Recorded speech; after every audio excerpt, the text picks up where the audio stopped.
Remember to subscribe to our YouTube channel at NDN TV Nigeria. Click on the subscribe button and be the first to get notifications. As experts, stakeholders, and the federal government prepare for the upcoming 29th United Nations Climate Summit, known as the Conference of Parties, COP29, in Azerbaijan this November, climate advocates from Nigeria's oil-rich region are increasing their call for climate justice in the region. These advocates, who are concerned about the worsening impact of oil extraction activities on the environment and livelihoods of the people, are insisting that players in the oil and gas industry must realign their climate policies and come up with stronger actions to address the severely damaged ecosystem in the region. The 2023 Global Climate Report, published by the World Meteorological Organization (WMO) in March, revealed that 2023 was the hottest year on record and that there is a rapidly increasing concentration of carbon dioxide, methane, and nitrous oxide in the atmosphere. This trend has necessitated the chorus of calls for alternative energy sources across the globe, especially in major gatherings of world leaders such as the Conference of Parties, otherwise known as COP, organized annually by the United Nations.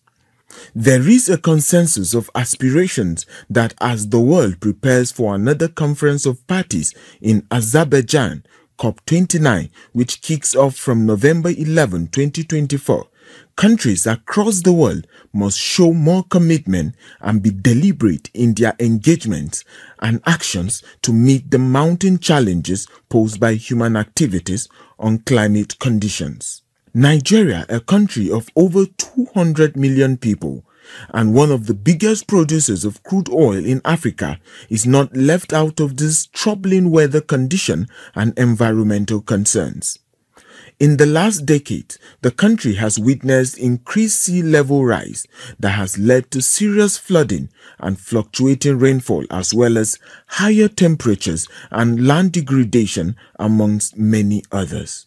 Inside the Niger Delta spoke with leaders from the oil-bearing Niger Delta region to discuss how climate change is impacting the everyday life of the population across the region. Because of this climate change, the thing has hit up to the extent that if you even plant in their farm, you will see that it cannot grow well. The heat is much on it, including even the zinc on the house.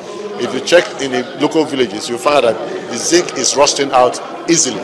The situation in the Niger Delta region has further been worsened by harmful crude oil extraction-related activities, such as the rather wasting of associated gases through flaring by oil companies that have severely polluted the environment and deeply affected human lives. Several reports, including that of the Bayelsa State Oil and Environmental Commission, titled An Environmental Genocide, counting the human and environmental cost of oil in Bayelsa, Nigeria, indicate that oil industry activities have led to the destruction of nearly 40% of Niger Delta mangrove forest, triggered significant health crisis, and exacerbated economic hardship for local communities. The majority of pipelines in the Niger Delta region are at least 30 years old, and those pipelines have a life expectancy of 15 years, and some have been there for 20 years, 30 years, even 40 years, still buried there, buried under acidic waters and under acidic earth. What do you think will happen to those pipelines after a while, wear and tear sets in and the rupture? Most of the communities do not have health facilities, so the women go back to using herbs and roots, and then the soil is polluted. Those herbs and roots are no longer potent the way they used to be because they are affected by pollution. Activists from the region argue that the government has not shown genuine commitment to alleviating the living conditions of the people who continue to suffer the brunt of oil extraction activities. They are urging the federal government to clean up polluted areas, compensate affected communities, and implement effective policies to prevent future occurrences. Here we are, rather than saying 30% of whatever we make will be used to clean up the devastation of the Niger Delta, to fix the health of the people of the Niger Delta. Instead, we are using it to look for more crude oil that will keep causing the same problem. At some point, if we do not start thinking smart and divesting, moving away from fossil energy, if we don't think smart, we will have crude oil, but we'll have nobody to buy it. During COP28 in Dubai, Nigerian government sent a strong delegation led by the President, Bola Tinubu. But many feel this representation has not translated into meaningful progress in addressing the country's climate issues. Instead of laying out actionable steps towards a fossil fuel-free transition, there are now plans to even increase oil production, further threatening the health of the people and their despoiled environment.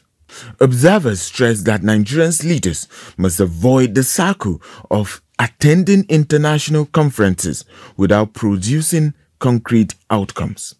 With COP29 just days away, this presents the country another chance to take significant action to reduce greenhouse gas emissions. This includes cutting back on gas flaring to meet net zero goals, investing in renewable energy sources like solar, and promoting alternative fuels like natural gas. Taking these steps will signal a genuine commitment to sustainable progress and a cleaner future for not just Niger Delta, but Nigeria as a whole. Inside the Niger Delta,